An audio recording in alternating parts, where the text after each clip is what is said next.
បាទមានបងប្អូនមួយចំនួនមិត្តភ័ក្តិមួយចំនួនគាត់សួរជាច្រើនពីបញ្ហានៃការលែងលះគាត់សួរថាតើការលែងលះហ្នឹងមានយ៉ាងម៉េចខ្លះហើយយើងអាចចាប់ផ្ដើមពីណាទៅណាអញ្ចឹងណាអញ្ចឹងនៅក្នុងនេះខ្ញុំសូមបញ្ជាក់ជូនបងប្អូនតិចថានៅក្នុងនីតិវិធីនៃការលែងលះហ្នឹងវាមានពីរប្រភេទនីតិវិធីនៃការលែងលះទី1គឺនីតិវិធីលែងលះតាមបណ្ដឹងនីតិវិធីនៃការលែងលះទី2គឺហៅនីតិវិធីលែងលះតាមការព្រមព្រៀងនៅក្នុងនីតិវិធីនៃការលែងលះតាមការព្រមព្រៀងនេះគឺដោយសារតែភាគីសហព័ន្ធដែលមានចុះសម្បត្តិអាពាហ៍ពិពាហ៍ហ្នឹងគាត់មិនអាចបន្តរស់នៅជាមួយគ្នាបន្តទៀតបានគាត់ក៏ព្រមព្រៀងគ្នាក្នុងការលែងលះហើយដូច្នេះតកតងនឹងការដាក់ពាក្យស្នើសុំនៃការសម្រេចនៃការលែងលះនេះបងប្អូនត្រូវទៅពាក្យព្រមព្រៀងក្នុងការលែងលះនេះជាមុនសិនហើយបន្ទាប់ទៀតបងប្អូនអាចធ្វើពាក្យសុំនៃការសម្រេចលែងលះតាមការព្រមព្រៀងទៅតុលាការហើយបន្ទាប់ពីហើយតុលាការនឹងធ្វើការកោះហៅភាគីទាំងពីរដើម្បីឲ្យធ្វើការសាកសួរអំពីចេតនាអំពីការព្រមព្រៀងខាងលើនេះដើម្បីឲ្យតុលាការអាចចេញនៃការសម្រេចលែងលះតាមការព្រមព្រៀងបានចំពោះលែងលះតាមបណ្ដឹងវិញតើតើនឹងការលែងលះតាមបណ្ដឹងនេះគឺដោយសារតែភាគីម្ខាងមិនពេញចិត្តនឹងការរស់នៅជាមួយគ្នាហើយនឹងភាគីម្ខាងទៀតគាត់អត់បានព្រមព្រៀងគ្នាទេអញ្ចឹងចំណុចទាំងពីរនេះវាខុសគ្នាថាមួយព្រមព្រៀងមួយអត់ព្រមព្រៀងប៉ុន្តែភាគីម្ខាងទៀតគាត់នៅតែអាចដាក់ពាក្យស្នើសុំឲ្យតុលាការចេញសារក្រមដើម្បីសម្រេចឲ្យគាត់លែងលះតាមបណ្ដឹងនឹងបានប៉ុន្តែការលែងលះនេះក៏ត្រូវតែមានមូលហេតុច្បាស់លាស់ដែរព្រោះថាបើសិនជាអត់មានមូលហេតុច្បាស់លាស់ទេអានឹងតុលាការនឹងមិនធ្វើការសម្រេចតាមការស្នើសុំ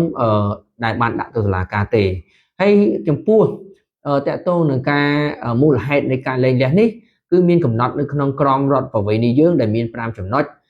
ដែលជាមធ្យោបាយមួយដែលធ្វើឲ្យតុលាការអាចនឹងសម្រេចឲ្យយើងលែងលះទៅតាមបណ្ដឹងនេះបានព្រោះថាបើសិនជាអត់មានលក្ខខណ្ឌទាំង5ចំណុចនោះទេអានឹងតុលាការមិនអាចសម្រេចតាមការព្រមតាមបណ្ដឹងរបស់យើងបានទេនៅក្នុងមាត្រា351នោះដែរក្រមរដ្ឋវិន័យរបស់យើងបានកំណត់ថាបើបានប្រព្រឹត្តអំពើផិតទៅលើសហព័ន្ធអញ្ចឹងនៅក្នុងចំណុចនៃការអំពើផិតនេះបើសិនជាសហព័ន្ធមកភាគីម្ខាងទៀតបានប្រព្រឹត្តអំពើផិតចំពោះសហព័ន្ធហើយអញ្ចឹងសហព័ន្ធម្ខាងទៀតអាចស្នើសុំទៅតុលាការហើយយកមូលហេតុនេះដើម្បីស្នើសុំលែងលះតាមបណ្ដឹងនេះបានមួយទៀតចំណុចមួយទៀតបើបានបោះបង់សហព័ន្ធចោលដោយគ្មានមូលហេតុត្រឹមត្រូវចឹងក្នុងចំណុចនេះដែរបើសិនជាសហព័ន្ធម្ខាងទៀតគាត់បានបោះបង់សហព័ន្ធដែលជាប្តីប្រពន្ធរបស់គាត់នឹងចោលហើយដែលឲ្យមានមូលហេតុត្រឹមត្រូវទេបានន័យថាគាត់ទៅបាត់តែម្ដងគាត់ឲ្យមានមូលហេតុក្នុងការហត់ទៅធ្វើការរកស៊ីទទួលទានបាត់ឈឹងឬក៏គាត់មានបញ្ហាអីផ្សេងទៀតដែលធ្វើឲ្យគាត់មិនអាចមកផ្ទះបានទេអានឹងសហព័ន្ធម្ខាងទៀតអាចយកមូលហេតុនេះស្នើសុំលែងលះទៅតាមបណ្ដឹងបានចំណុចមួយទៀតបើមិនដឹងច្បាស់អំពីសហព័ន្ធថាស្លាប់ឬក៏រស់រយៈពេល1ឆ្នាំរយៈពេលជា1ឆ្នាំអញ្ចឹងនៅក្នុងចំណុចនេះដែរនេះក៏ជាមូលហេតុមួយដែរឧទាហរណ៍ថាគាត់ទៅបាត់ទៅយើងអត់ដឹងថាគាត់នឹងស្លាប់ឬក៏រស់ហើយរយៈពេលជា1ឆ្នាំហើយបាត់ឈឹងតែម្ដងយើងអត់ដឹងពីមូលហេតុអត់ដឹងពីស្ថានភាពរបស់គាត់យ៉ាងម៉េចយើងក៏អាចយកមូលហេតុនេះទៅស្នើសុំបានដែរចំណុចមួយទៀតបើសហព័ន្ធបានរស់នៅបែកគ្នាជាបន្ទាប់រយៈពេលជា1ឆ្នាំអញ្ចឹងការរស់នៅបែកគ្នាក៏ជាចំណុចមួយដែលជាមូលហេតុនៅក្នុងការលែងលះនេះដែរឧទាហរណ៍ថាគាត់រស់នៅក្នុងភូមិជាមួយគ្នាស្រុកជាមួយគ្នាទេប៉ុន្តែគាត់អត់បានមករស់នៅជុំគ្នាក្នុងនាមជីវភាពជាប្តីប្រពន្ធទេព្រោះថាជាប្តីប្រពន្ធទូទៅច្បាប់បានកំណត់ថាប្តីប្រពន្ធត្រូវមើលថែគ្នាទៅវិញទៅមកប្តីប្រពន្ធត្រូវតែទំនុកបំរុងគ្នាទៅវិញទៅមកអាហ្នឹងគេហៅថាជីវភាពប្តីប្រពន្ធចំណុចមួយទៀតករណីផ្សេងទៀតដែលនាំឲ្យតំណែងតំណងអាពាហ៍ពិពាហ៍ត្រូវបានបែកបាក់ហើយគ្មានសង្ឃឹមថានឹងអាចធ្វើបដិទានឡើងវិញបានចំណុចនេះជាចំណុចសំខាន់មួយដែលសារក្នុងនេះ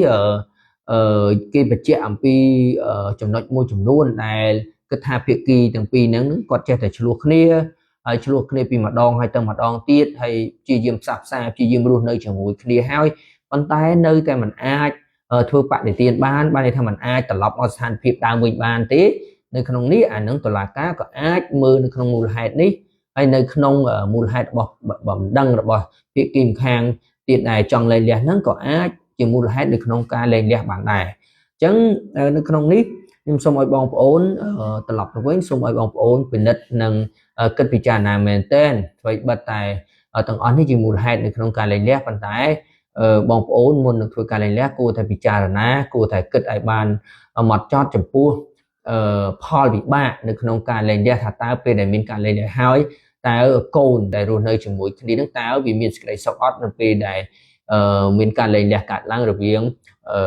ប្តីនិងប្រពន្ធព្រោះថាកូនគឺត្រូវការមានសេចក្តីសុខមានសុភមង្គលនៅក្នុងគ្រួសារបើមានការលែងលះកើតឡើងជាងបានន័យថាការជួបជុំត្រូវបានកំណត់ពេលមួយដែលមិនច្បាស់លាស់អញ្ចឹងធ្វើឲ្យកូនគ្មានសុភមង្គលកូនត្រូវការសុភមង្គលអញ្ចឹងសូមបងប្អូនទាំងអស់មុននឹងធ្វើការលែងលះសូមធ្វើការពិចារណាហើយគិតឲ្យបានម៉ត់ចត់អំពីសុភមង្គលនិងសេចក្តីសុខគ្រួសារនិងកូនបាទសូមអរគុណ